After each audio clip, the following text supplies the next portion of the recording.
For more, let's bring in Steve Moore. He's his committee to Unleash Prosperity co-founder and co-author of Trump Economic Miracle. We're also joined by Power of the Future founder and executive director Daniel Turner. Steve, I got to go for you because I know you're a big fan. Look, you've written books about the economic success of Donald Trump, but you don't like tariffs. I'm not a big fan of them. And look, I'm a free trader. I knew Milton Friedman. And yes. Milton Friedman was, the number one free trader of all time. Trump has used tariffs pretty effectively as a negotiating tool in his first term, and so far he's done the same with a lot of these countries. I think it's a little dangerous strategy because I don't think we want to see a trade war. It is true that tariffs will cause prices that will rise, but I think in the end of the day, Trump is such a master negotiator that I think he will prevail. With respect to Trudeau, look, Trudeau is a dead man walking politically, and I think what he's doing, I think he's trying to run in Canada as kind of the anti-Trump. So he's trying to build his support by going against Trump. I don't think that's going to work. So just a follow-up on the free trading argument, because the president would say, well, how is it free trade when all of these countries already have tariffs on us and we're just simply leveling the playing field and saying, well, you have a tariff on us, so we're going to have the same tariff on you?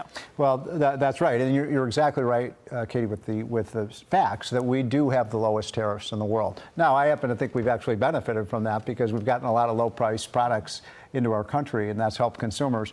But I think in the end of the day, look, if Trump can pull this off, then we're going to actually have freer and fairer trade, and everybody's going to be better off. But I don't want to see a trade war because that could be really bad. Daniel, where are you at on this? Because right away, we've seen a lot of adjustments. Honda bringing in manufacturing and chip manufacturing coming our direction. Where are you at on this? And that's all positive, but I think one of the things that tariffs is doing, it's revealing a lot of problems with our economic system. And for example, the Ontario premier said, well, if you have these tariffs, I'm going to shut off electricity to Michigan, Wisconsin, and New York.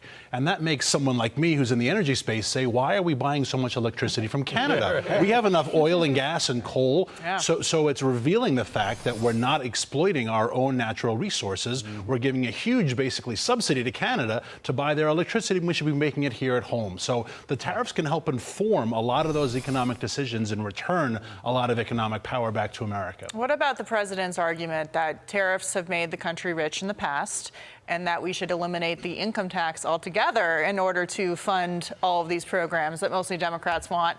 I mean, Congress would obviously have to do that, but that is his ultimate goal. It is, and to hear the United States president talk about eliminating the income tax is remarkable. I love that. I mean, I like it. It's a level of economic theory that presidents just don't talk about, and I think it's really exciting, especially when you look at what percentage of your paycheck is going in income taxes, that there's no going around. There aren't any loopholes for your average paycheck, and so, I don't know if it's going to happen. I hope it does, but the fact that we're even having this conversation is really exciting. Yeah. If we can get rid of the income tax, I'm all in favor of going back to the tax system we had before the 16th Amendment.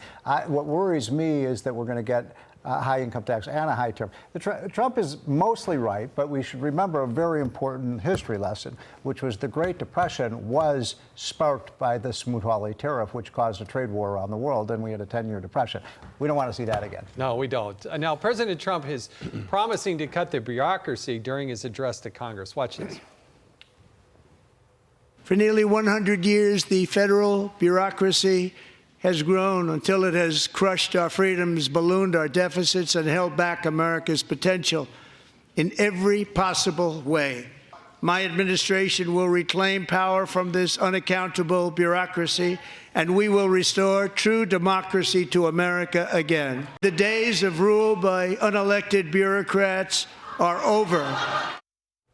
So this morning, the Supreme Court ruled 5-4, blocking Trump's freeze on foreign aid. What's your take? Yeah, I'm really disappointed in this, and I'm particularly disappointed in Justice Amy Coney Barrett. She's 0 for 2. Yesterday, she voted with the dissent, the liberal justices in the dissent in San Francisco v. EPA. The same idea, citing the bureaucracies have these innate powers. And I'm concerned with the idea that if the president isn't the chief executive of the office of the administrative branch, this is not violating congressional law. Congress never appropriated this, and you know this better than anyone. They appropriated a slush fund, and it is the bureaucrats who decide what group is getting what amount of money. If the president can't administer that slush fund, then we don't have an administrative branch, a legislative branch. We have judicial fiat, and that's a scary precedent. Yeah, Justice Alito today said he was stunned by this There's ruling. quite a dissent.